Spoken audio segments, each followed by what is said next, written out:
This video is on Unit 6, Chapter 12, Exponential and Log Functions. Lesson number 5, Solving Exponential Functions with Different Bases. So in our warm-up here, it says to solve the equations below using a common base. So this is from lesson number 4, where we were able to get the same base. So in example number 2, I'm looking at a 9 and I'm looking at a 27 that are my current bases, and I need to figure out how can I make those the same base. So 9 has to change and 27 also has to change. So for this one, the base of 3 should work. 3 squared is equal to 9 and 3 cubed is equal to 27. So then we can replace the 9 with 3 squared. And the 27 is going to be replaced with 3 cubed. And now our bases go away. We're going to multiply 2a plus 4 equals 12a minus 6. And then I'm going to subtract the 12a. 2a minus 12a is a negative 10a.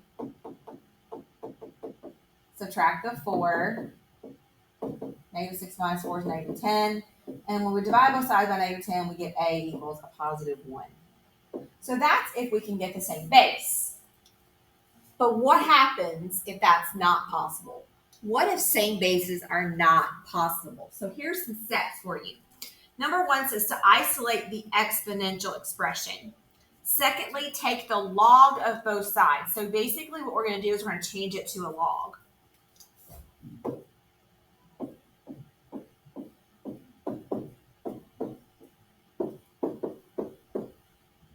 Okay, rather than looking at it like that, you're just going to change it to log form.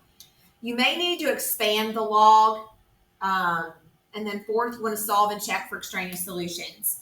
So because we're changing these to log form, you must check your answers for extraneous solutions. Also, you might have some decimals here. Rounded answers may not produce the exact same answer, but will be very close. So as long as they're close, we're going to say they're good. So let's look at example number 4. I have 8 to the m minus 7 is equal to 92. So basically we have an exponent on one side. So with these, there's not going to be any way for us to get same bases. And typically you have exponents just on one side. And that's what's happening here. So we're going to change it to a log.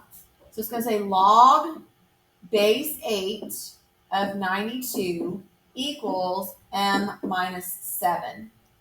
And then what we need to do is evaluate that left side. Log base 8 of 92, alpha window number 5, log base 8 of 92 is going to give me 2.175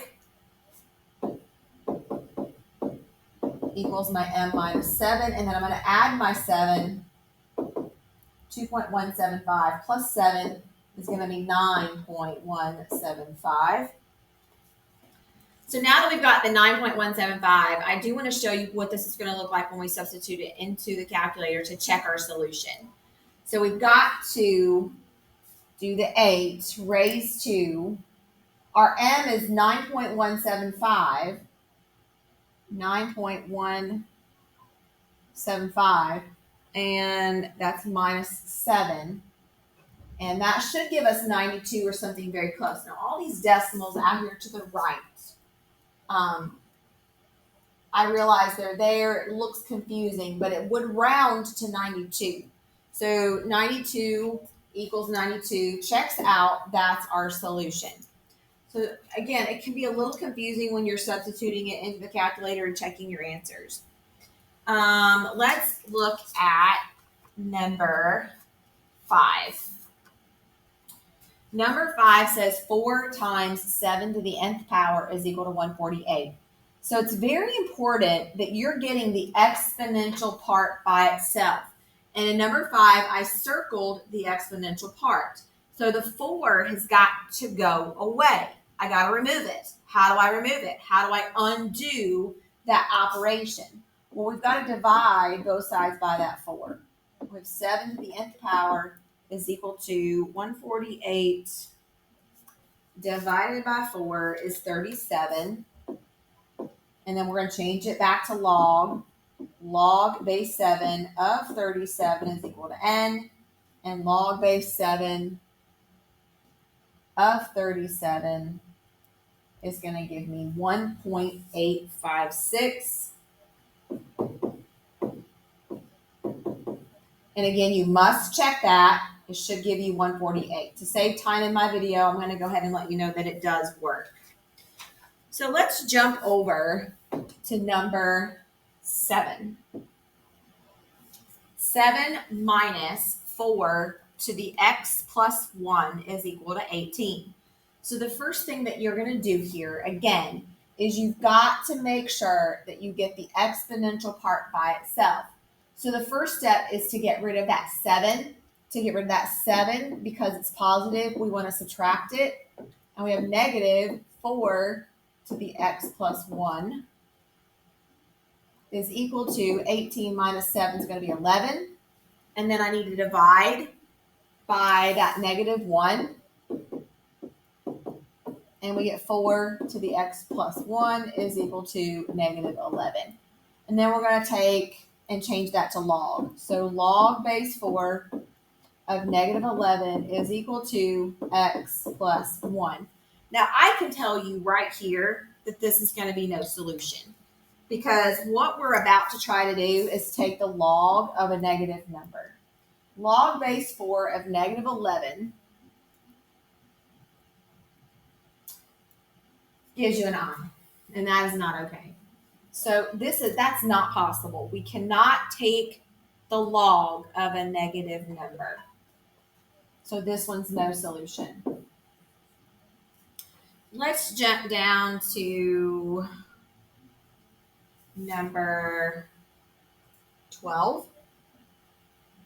So number 12, I've got 8 times 11 to the 7k minus 3 equals 213.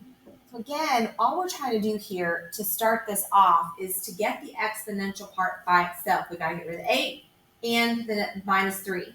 Order is going to matter here. You need to start the furthest away from the exponential part. So we're going to start with that 3. We're going to add the 3 to both sides. 8 times 11 to the 7k equals 213 plus 3 will be 216. And then we're going to divide by the 8. 11 to the 7k. 216 divided by 8 is going to be 27. And then change it. Log base 11 of 27 is equal to 7k. So we'll put that log in our calculator. Log base 11 of 27 gives me 1.374. And then divide by the 7. And we get 0.196. So K equals 0.196. Again, you would want to substitute that back in, make sure it works, and I will tell you that it does. And let's look at number 14. Number 14 says 3 times 8 to the 3 minus 7n plus 10 is equal to 94.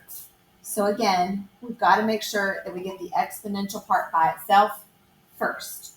You cannot do anything else until you get that by itself. So I'm going to minus the 10. 94 minus 10 is 84. And then we're going to divide by the 3. 84 divided by 3 is going to be 28. And then we want to change it back to a log. So log base 8 of 28 equals 3 minus 7n. Log base 8 of 28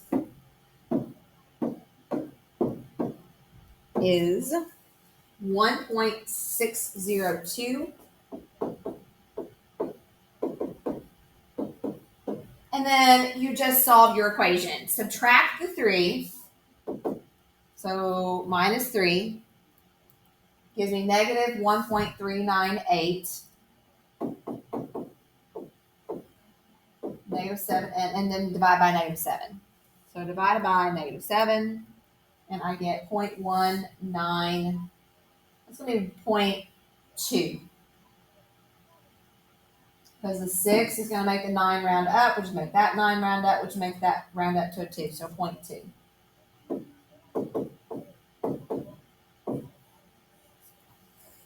All right. So there are your notes for chapter 12, lesson number 5, when we don't have the same base with our exponential functions.